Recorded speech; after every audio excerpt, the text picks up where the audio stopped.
So what are the possibilities here, right? What are the possibilities? So we know I'd like to put forward a suggestion here. I don't have an answer to who lost the orders, but I do have a strong suspicion that I'd like to put forward. And that's based on the fact that all of the copies of Special Orders number 191 are accounted for, except for the copy that may have been given to General William Nelson Pendleton. We don't know if Pendleton had a copy of the orders, but we do know that he knows Lee's plans because he visited Lee's headquarters on the morning of September 8th and wrote days later that after reporting to General Lee on Monday morning, I spent the day in calling on my old friends in Frederick. I must not indicate where, lest my letter fail, and give some clue where I would not have information gotten. So in other words, he knows Lee's plans, right? So it says, suffice it to say that General Lee seems to know well what he is about. So even though Pendleton may not have, there's no evidence directly that Lee gave Pendleton a copy of the orders, he seems to have known, Pendleton seems to have known what Lee's plans were anyway. Captain James Blackshear, one of the artillerists in Pendleton's reserve artillery, he wrote that Pendleton lodged at a house as usual while in Frederick. Sort of sarcastically, he's very mocking of Pendleton. Stepping back a little bit here, Pendleton reported what he called a crisis of diarrhea of some weeks to duration in a letter dated August 31st of 1862. And that was caused by malaria. Pendleton had contracted malaria, like a lot of these officers had contracted malaria earlier in their lives. McClellan had malaria. Robert E. Lee had contracted malaria. It was very common back then. And Blackshear mocks the general in his diary on September 8th, saying that Pendleton is pretending to be sick. So is he pretending to be sick, or is Blackshear simply mocking Pendleton, despite the fact that he really is suffering from a crisis of diarrhea with yet another flare-up of his malaria. Then there's the fact that the lost copy of Special Orders number 191 were found on the farm of a man named Elias de Lachemute Jr. And he belongs to a family of known Confederate sympathizers. And if you look at the map on the other side, you can see I've got it circled that that's the place where the orders were found, and it's very close to the farmhouse where de Lachemute's farmhouse. And you can see Lee's HQ is just down the rail line there. So,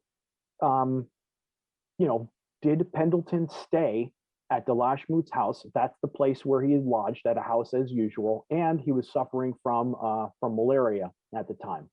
And then finally, although the letter or the orders, the copy of the orders is addressed to D.H. Hill, paragraph 7 of the orders also pertains to Pendleton's command.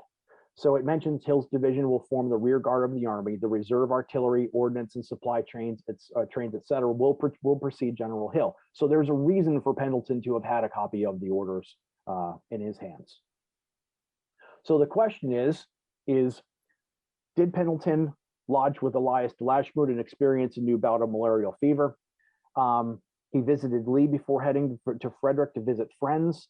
Did Lee order Colonel Chilton to give Pendleton a copy of the orders in development? Hence a scratched out date indicating iteration. So if you look at the date, which I've got highlighted down here, you'll see that there's a scratched out. This is the copy that was that ended up in McClellan's hands. So you can see that there's a date that's been scratched out there, and then 9 noon has been added to it. So were these orders written out on the 8th? And I pose that question because D.H. Hill moved George Anderson's brigade to a rear of the Army's march to Jackson's command, where it was camped on that date. And then Anderson brought up the rear of the for the remainder of the when the Army marched out on the 10th. So if Pendleton was not feeling well, or he was carrying these orders that he did not want to be carrying, he wanted to put them safe with his belongings, and he rode back toward de Lachemute's house, but he stopped because he was stricken with a bout of diarrhea. And remember what the descriptions of the place look like.